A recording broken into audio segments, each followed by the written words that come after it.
ಅಂಕೋಲಾ ತಾಲೂಕಿನ ವಂದಿಗೆ ಗ್ರಾಮ ಪಂಚಾಯತ್ ವ್ಯಾಪ್ತಿಯ ಬೋಳೆ ಹೊಸಗದ್ದೆ ಗ್ರಾಮದಲ್ಲಿ ರೈತನೋರ್ವ ಕೃಷಿ ಕಾರ್ಯದಲ್ಲಿ ತೊಡಗಿರುವಾಗ ಬಾವಿಗೆ ಬಿದ್ದು ಮೃತಪಟ್ಟ ದುರ್ಘಟನೆ ನಡೆದಿದೆ. ಮೃತಪಟ್ಟವರು ಬೋಳೆ ಹೊಸಗದ್ದೆ ಗ್ರಾಮದ ನಿವಾಸಿ ವಾಸುದೇವ ಲಿಂಗಗೌಡ 42 ವರ್ಷ ಎಂದು ಗುರುತಿಸಲಾಗಿದೆ. ಅವರು ರಾತ್ರಿ ಸುಮಾರು 9 ಗಂಟೆಗೆ ತಮ್ಮದೇ ಗದ್ದೆಯಲ್ಲಿನ ಶೇಂಗಾ ಬೆಳೆಗೆ ನೀರು ಹಾಯಿಸಲು ತೆರಳಿದ್ರು. ಗದ್ದೆ ಪಕ್ಕದಲ್ಲಿರುವ ನೆಲಮಟ್ಟದ ಬಾವಿ ಹತ್ತಿರ ಮೋಟಾರ್ ಆನ್ ಮಾಡಲು ಹೋಗಿದ್ದ ವೇಳೆ ಕಾಲು ಜಾರಿ ನೀರಿನಲ್ಲಿ ಬಿದ್ದಿರಬಹುದೆಂದು ಶಂಕಿಸಲಾಗಿದೆ. ವಿದ್ಯುತ್ ಸಂಪರ್ಕ ಅಥವಾ ಇತರ ಕಾರಣಗಳ ಸಾಧ್ಯತೆಯನ್ನು ಪೊಲೀಸರು ಪರಿಶೀಲಿಸಿದ್ದಾರೆ.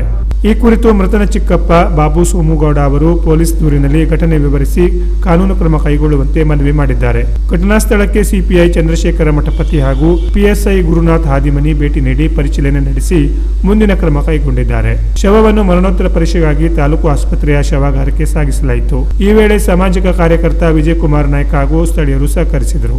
ಇತ್ತೀಚೆಗೆ ತಂದೆ ತಾಯಿಗಳನ್ನು ಕಳೆದುಕೊಂಡಿದ್ದ ವಾಸುದೇವ್ ಗೌಡ ಅವರು ಕುಟುಂಬದ ಯಜಮಾನನಾಗಿ ಕೃಷಿ ಕೂಲಿ ಕೆಲಸ ಮಾಡಿಕೊಂಡು ಪತ್ನಿ ಹಾಗೂ ಇಬ್ಬರು ಪುಟ್ಟ ಮಕ್ಕಳನ್ನು ಪೋಷಿಸುತ್ತಿದ್ದರು. ಅವರ ಅಕಾಲಿಕ ನಿಧನದಿಂದ ಕುಟುಂಬವು ಸಂಕಷ್ಟಕ್ಕೆ ಸಿಲುಕಿದೆ.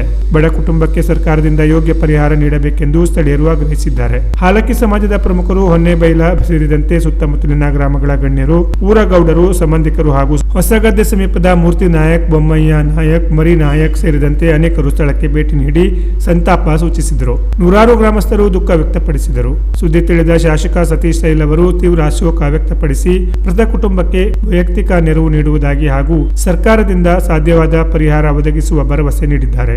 ತಹಶೀಲ್ದಾರ್ NF ನರೋನಾ ಅವರು ಸೂಚನೆ ಮೇರೆಗೆ ಕಂದಾಯ, ಕೃಷಿ ಸೇರಿದಂತೆ ಸಂಬಂಧಿತ ಇಲಾಖೆಯ ಅಧಿಕಾರಿಗಳು ಸ್ಥಳಕ್ಕೆ ಭೇಟಿ ನೀಡಿ ಪರಿಶೀಲನೆ ನಡೆಸಿದ್ದಾರೆ. Canara plus news, Ankola.